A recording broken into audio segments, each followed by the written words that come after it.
Hi, I'm Reggie. This is my lovely wife, Zoe. We're the founders and creators of the Love Never Fails podcast. We're here to give you open and honest conversation about our relationship and give you some things about other relationships. We're here to have a good time. We want you to have fun. We want you to enjoy what we have going on. And it's been a long time coming. So here we are. So to get started, I want to say, man, we've been at this for a long time. It's been 5 years of thinking about this, wanting to do this, trying to figure it out, and we're finally here.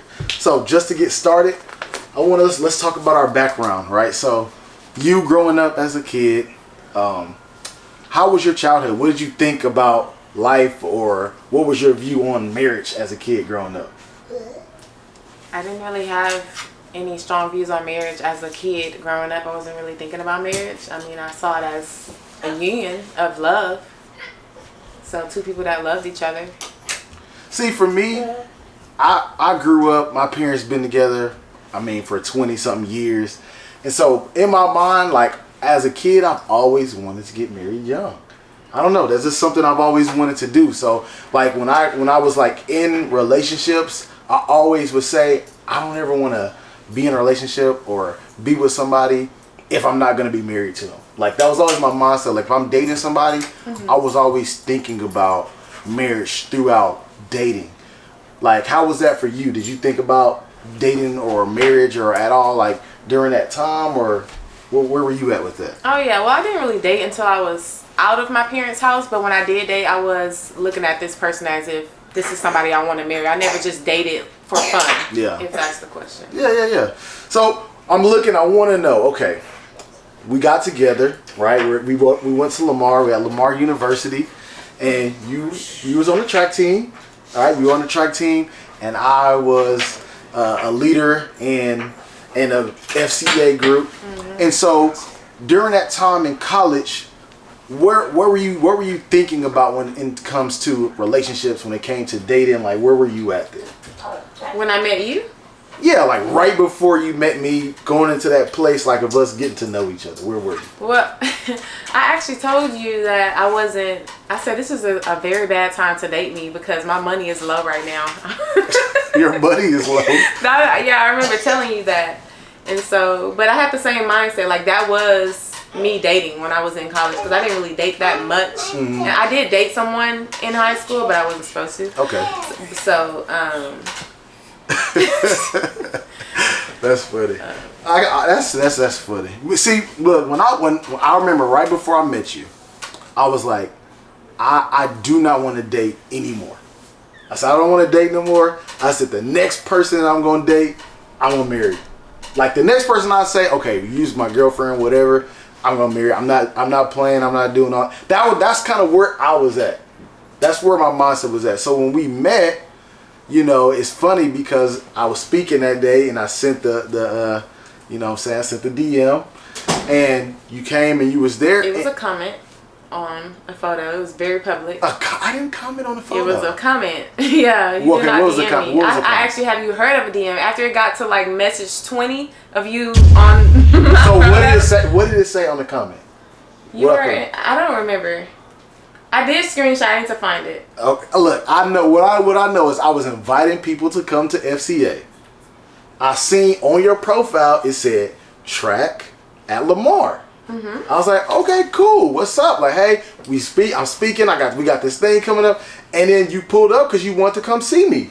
You know what I'm saying? You saw me at the.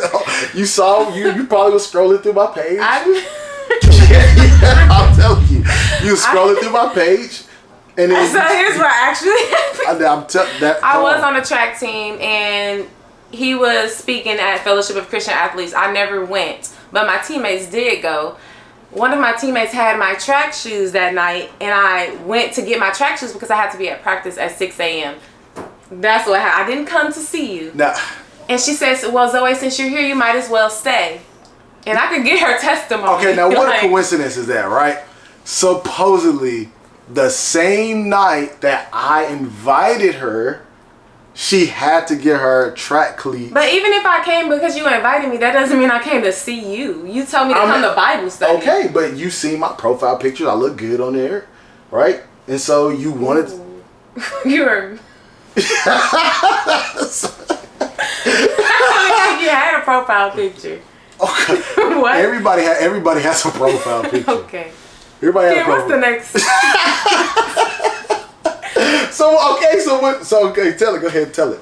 I told her I came to get my track shoes. She said, Zoe, since you're here, you might as well stay. Okay. And so I stayed. I don't even remember. I enjoyed myself. It was nice. It was a good time. Yeah, I appreciated you being like a hype man for everybody. That's what I did enjoy and appreciate and remember about you. And so I did walk up to her after. I said, hey, I appreciate you for coming. And then ever since then, we probably saw each other or talked pretty much every day from there. Like she was working at the rec center. I had to go up and hang out with her. He was stalking me hard. We were hanging out. I had to introduce him to my boss. Like, my boss was my dad. I was like, hey, this is Reggie. We're dating. Just so he'll know who you are, because you were just like on site. We were hanging out. We were just hanging out and talking. That's it. I was at work and you came to stalk me. We was kicking it. All right. We was just chilling. So we go through college. We go through our dating phase. And this is I'll never forget this. And I don't even know how I'll let you trick me. You told me that a real woman, or you was like, oh, a real woman is gonna make you date her or something like that. Like, I have to be your girlfriend or something. Like, you ain't gonna talk to me and not date. Oh. It was something you said, and so I was like, dang. So, cause man, I think when I talked to girls, I had like 3 months. After 3 months, it was like, all right, like it ain't going nowhere. Mm-hmm. And so it was getting to like that 3 month point, and then you was like, hey, either we gonna date or we not. And I was like, man, I didn't know what to do. You know, because I was like, she kind of putting pressure on me to date. And so I think I ended up doing a fast. You did. I think I ended up doing a fast, and I did a fast, and I was like, you know what? Let's do it. So we dated. Now, we got a lot of things in our story. There's a lot of ups and downs. There's a lot of stuff that happened with our story. Now, can I ask a question now? Okay, what's up? What did God tell you during the fast? Do you remember? You know, that's a really good question. It's hard to say. You know, I feel like, because I'm a big believer that God places desires on your heart. And I believe that whatever desire is put on your heart to do, if you're following God, He can bless whatever you're doing. Mm-hmm. Right? I don't really believe in there's one person for you, or I don't believe in that. I believe that you have this journey in life that you go through, and as long as you are connected with God, I think it all can work. Okay. You know, that's really what I believe. Yeah, so I don't think it was just more so Him giving me an answer to yes or no. I think it was more so like a peace, and you know what? It's okay. Like, it's not a bad option, or it's the right thing to do, or I'm okay with that. You know? Yeah. It wasn't like a no, you can't do that. I think that's more so what I was getting from that. So you planned your way in the or, Lord, the or. Oh my God! Can you stop it? Okay, so that reminds me of a scripture. It's Proverbs 16:9. A man plans his way and the Lord orders his steps. So you feel like you planned your way in your heart, and then you allowed the Lord to order your steps going forward. Yeah, I mean, that's pretty, especially during that time. I think during that time, man, I was heavily involved in what we were doing as far as on the campus spiritually, and really getting myself together with speaking and all that type of thing. So I do believe like God was kind of speaking to my heart and showing me, hey, this is what you should be doing. And so that leads me to where I want to go is, at what point in your mind did you know, or did you believe that you were ready to be married, or that I was the one you wanted to be married to? Tough question. Honestly, it's not really a tough question. I'm not that complicated. It's probably a weak answer. But no, I just knew, like, we were dating. You wanted to take me everywhere. You invited me everywhere. Like you said, we started talking every day from that point on when we met that night at FCA. And I called home and I told my mom about you, and I was like, I met this guy, he's Christian, you know, he believes in God, and he just takes me everywhere, and that was my first time really telling my mom about anyone I was dating. And so I kind of knew from there. And then I think we went home for the holidays, and you came over to my house, and my brother, I was telling my brother about you, my oldest brother, and he has a lot of dating experience. And I was like, yeah, he just takes me everywhere. Like, and he said, that's good. That means he wants to show you off. And I was like, oh, okay, like, that's a good sign. And so I was just, I don't know, I just remember being happy at that point. And with my family accepting you, I was just like, yeah, he's the one. I like that. That's solid. I think, you know, a part of that for me is that's kind of how I grew up. You know, my parents do everything together. When we was a kid, we went on vacations, and everything we did as a family. And so for me, like, when I'm with somebody and I care about them and I love them, like, I want to do things together. I want to live life together. And I think for me, like, that's kind of where my wheels got to spinning, when I'm like, man, like, I really enjoy when we go places together. I enjoy when we do stuff together. I enjoy our time together when we're around each other. And even when we fight, even when all these things going on, like, I still just appreciated you being there. I think that was really big for me because, you know, we had our ups and downs, and I'm sure we'll get into that in different episodes and different topics and all that. But even through that, I always had this mindset of growth, this mindset of like, I see so much potential. I see so much growth within our unity and us being together. I think that's really what drew me closer, and what kept me there is just that mindset of growth, that mindset of, man, there's something there. Like, I can see potential for us really doing things together, really making a difference, or all those different things. You know, that's all the stuff that was in my head. So we talked about some good stuff. What you got? So do you feel like we had like a good partnership, like when it comes to like business? Was it like a business mind? Like, I feel like we can partner really well. Business mind. Like on projects. Mm-hmm. You know, I would say so, right? Because you were running, or you started an organization, the club track. And so, like, I truly, like, really appreciated the determination that you had, the drive that you had. Like, I really felt like, man, this is somebody who has her stuff together. Like, this is somebody who is on top of it. Like, you know, and I really, that's really what I really thought. Like, man, if we get together and we have this thing going on, or whatever we decide to do, like, you have that mind to be able to get on top of stuff. You're determined, you're passionate about things. And so that's really something that really caught my eye, that really, you know, drove me closer to you in that way.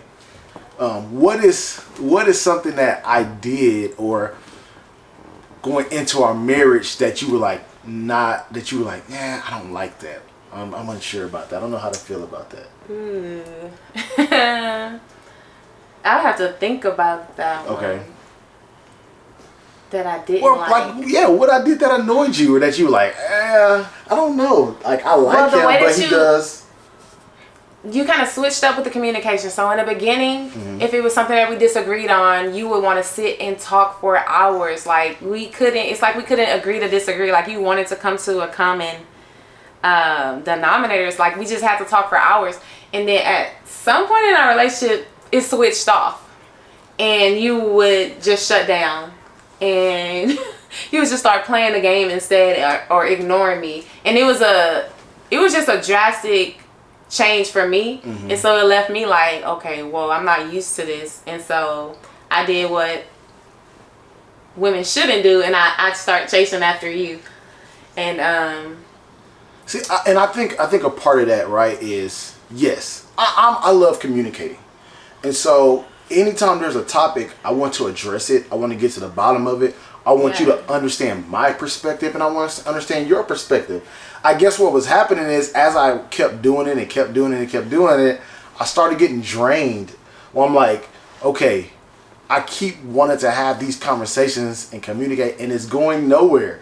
It's just like, I keep trying, and then we go off the cliff. It goes left. Things start happening. And so that was really draining, that for me, trying to sit down and like communicate and get both sides. And then now when I try to communicate with you, you know, whether you get offended by something, or get mad, or get triggered by what I said. And then now the conversation is not about the topic anymore, and it's about, well, this is how I felt, or this is how you made me feel. And so it's It's hard to communicate where I'm like, okay, let's talk about what happened. Yeah, it's hard to communicate when emotions are high, and right then and there in that moment is not always the appropriate time to talk about something. Like sometimes you just have to take a break and let's talk about this tomorrow when we have a clear head space. Mm-hmm. That makes sense.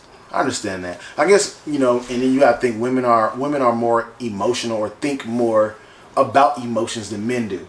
And I'm like super logical. Like I'm super, hey, this makes sense.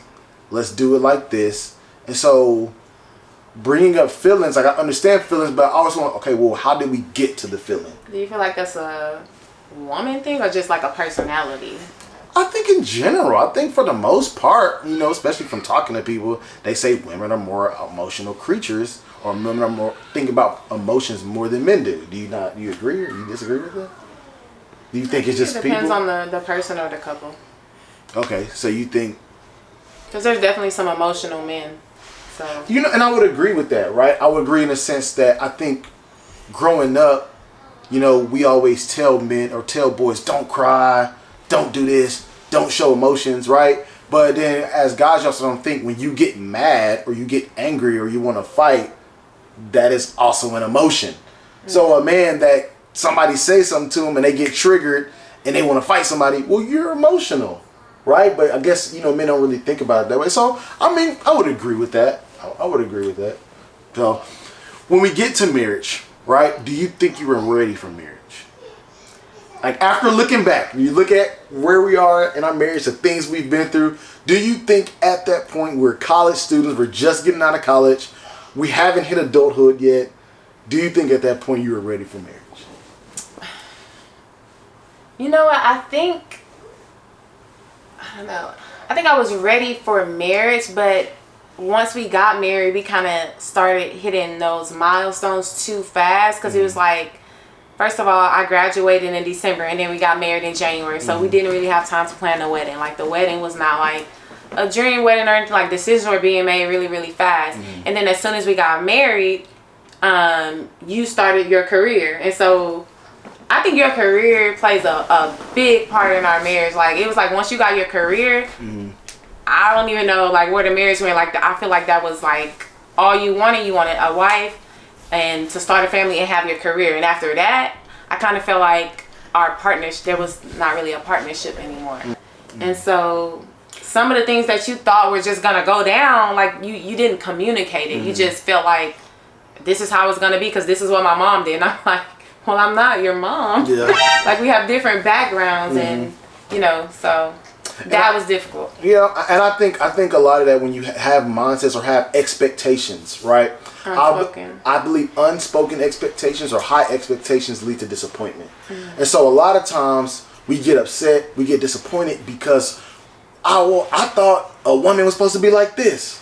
I thought a man was supposed to be like this. And so we never talked about, I want my wife to do this, this, and this. My wife's supposed to know where my pants are. She's supposed to know where I lost something, right? Like that was a big thing. Yeah, like you supposed to. I lost something. You in the house. How you don't know where it's at? Which I really think a part of this. You were just like, you put the stuff up. So I come in the house. I'm putting something up. You move it. You move the stuff, and then I ask you, hey, where's my stuff that you moved? Like, oh, well, I don't know. You moved it. How you don't know where it's at?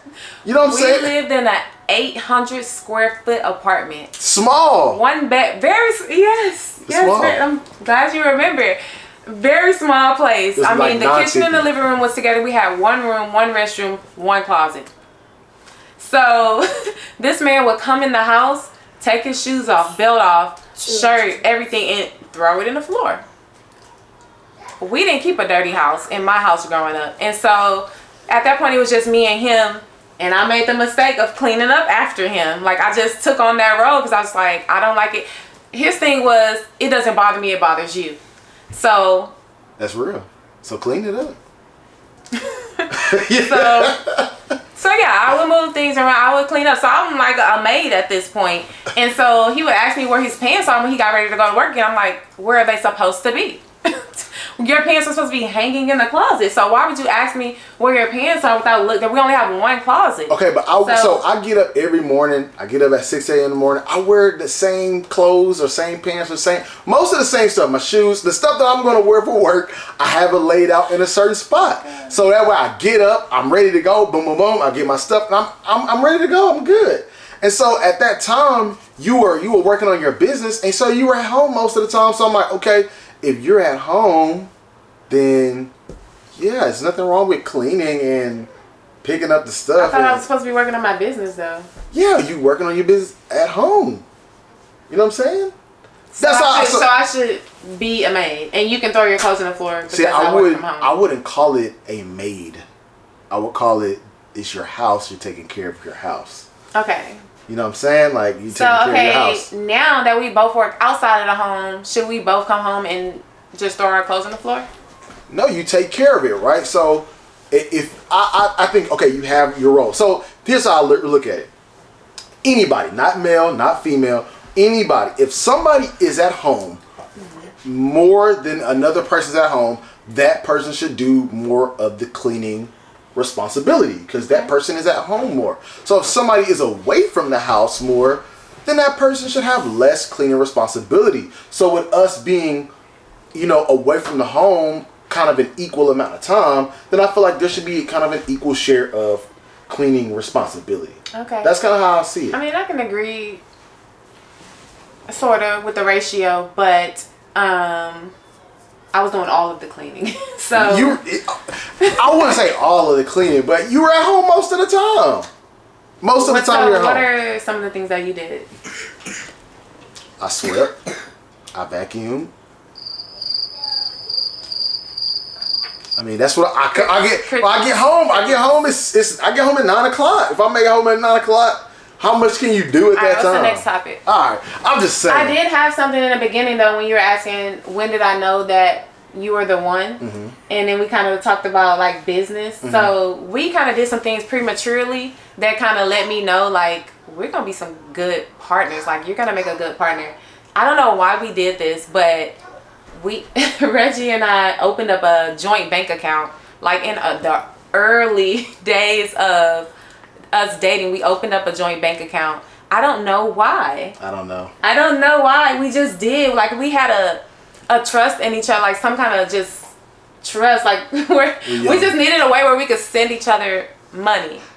We're young and dumb, and it's funny because the guy there told us like most people that do this don't make it. Because I asked him, because we argue a lot. And I was like, yeah, I did ask him that, and he was like, yeah, normally about 2 years couples will close the account. Okay, so there were two other things that happened that made me know that we're gonna get married or that we would be good partners. When we opened up a joint bank account in the early days of, you're shaking your head, but we still have the same joint account to this day. It's like 9 years old. We opened up a joint account, and I think maybe a month or two after that we joined our phone lines. I don't know why, we just did. Like we wanted a way where we could send each other money back and forth, and at that point I think we just kind of took on the roles of taking care of each other. And so that happened way before we even got engaged, which is, it's kind of weird, but it's like we just had a trust in each other when it came to money. And I think those things kind of tie you to the person and connect you to the person, which I may not recommend fully all the time, but it's something we did. A part of me feels like, especially in the church, we push people to be married. Every talk is about, oh, why you not married? If you got a single person, like, why you ain't with nobody? And we push people so much to marriage. So from your perspective, if you're talking to somebody, and why do you think people shouldn't get married? If you're talking to somebody, you be like, you probably shouldn't be married. What do you think about that? You have friends, like, what do you think? I would tell women, just based on my experience, like, make sure you know his plans for you. Ask him, like, what is your vision of marriage? Like, where do you see us in 2 to 3 years? When do you want to have kids? And have those conversations. What parenting looks like and what us being married looks like. What do the holidays look like? Have those conversations beforehand. I see that. I feel like, man, if somebody's still dealing with issues from their past, you got somebody you not over, or maybe you even haven't dealt with things that happened with your parents, you shouldn't intertwine and just get married to fill a gap. I feel like a lot of times people want to fill a void, and they don't really find that healing or that closure within themselves. And so you get into marriage and like, my job is not to make you happy. It's not to make you whole. Yes. So if you feel like getting married is all you need to make you feel complete, you shouldn't get married. Yeah. Right? Like if you need companionship and you're just going from bed to bed, just trying to fill that gap, you shouldn't get married. If you are a man and you can't keep a job to job, or just thing to thing, just basically trying to find your happiness. If you haven't found your happiness and you feel like marriage is gonna be that thing, it's not for you. No.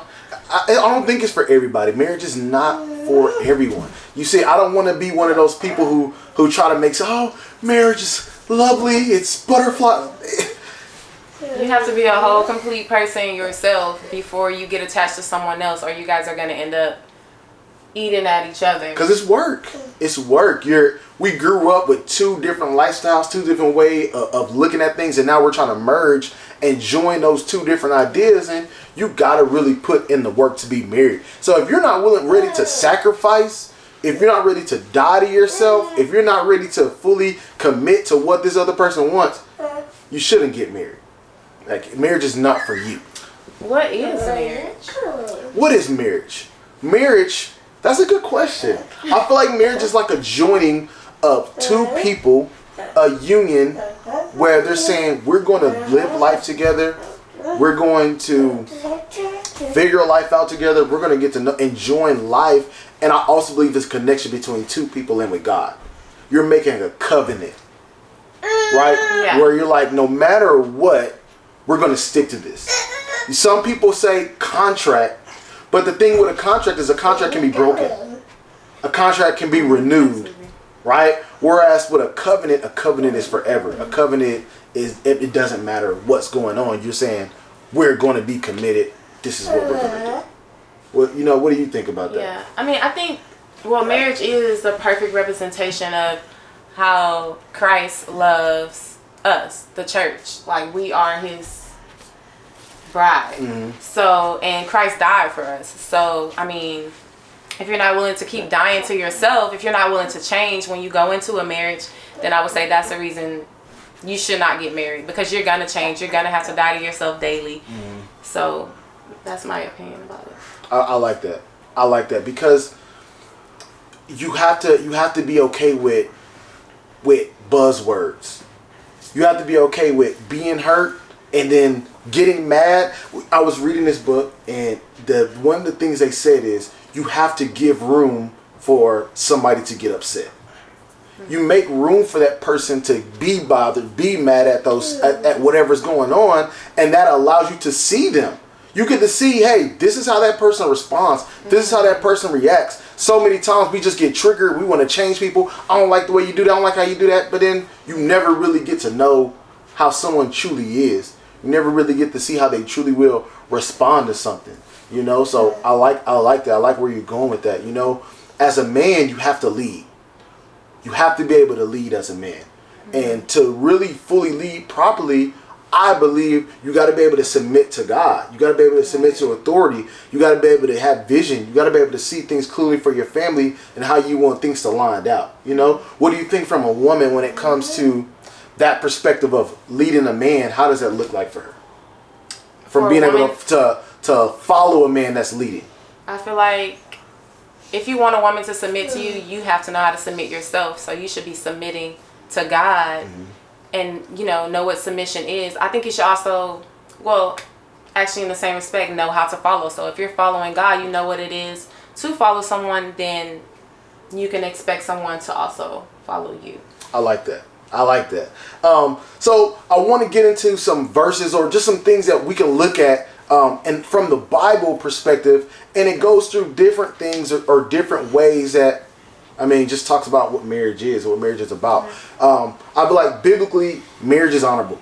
God designed marriage. Marriage is not man-made. I think a lot of times we look at these things, we think it's corrupt, or marriage is just a piece of paper. No, it's something that God designed from the beginning of time. God made Adam, he made Eve, he put them together. God created unity.